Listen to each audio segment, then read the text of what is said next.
घराबाहेर पडताना रात्री उशीर होऊ नये म्हणून घरी परतण्याची घाई. कोणी आपल्याला अगदी चपलापासून केसापर्यंत स्कॅन करत बघू नये म्हणून कपडे घालण्याचे नकळत स्वतःवर लादलेलं बंधन.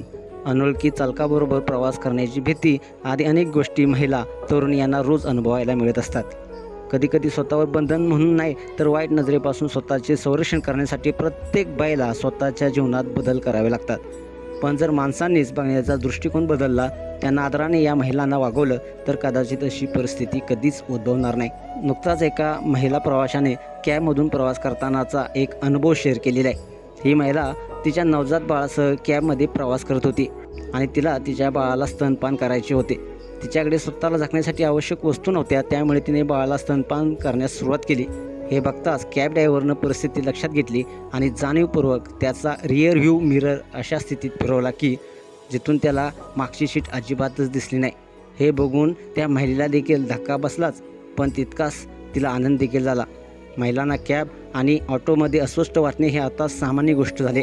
एखादी बाई रिक्षा किंवा कॅबमध्ये बसली की त्यांच्याकडे बघण्याचा रिअर व्ह्यू मिररचा गैरवापर करतात.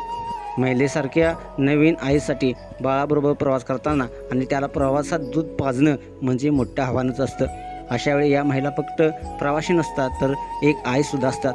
त्यावेळी अशी अनोळखी व्यक्तीची काळजी आणि आदर मनात एक सुरक्षिततेची भावना देऊन जातात.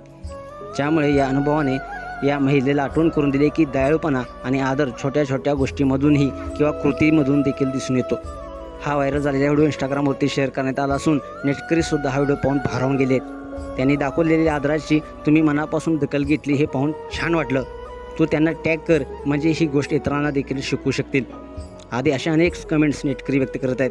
जर तुम्हाला कधी प्रवास करताना सकारात्मक अनुभव आला असेल तर नक्कीच आपल्या या कमेंट बॉक्समध्ये आपल्या प्रतिक्रिया अवश्य लिहा आणि आपल्या SS मराठी न्यूज या चॅनेलला सबस्क्राईब करायला नक्की विसरू नका. धन्यवाद.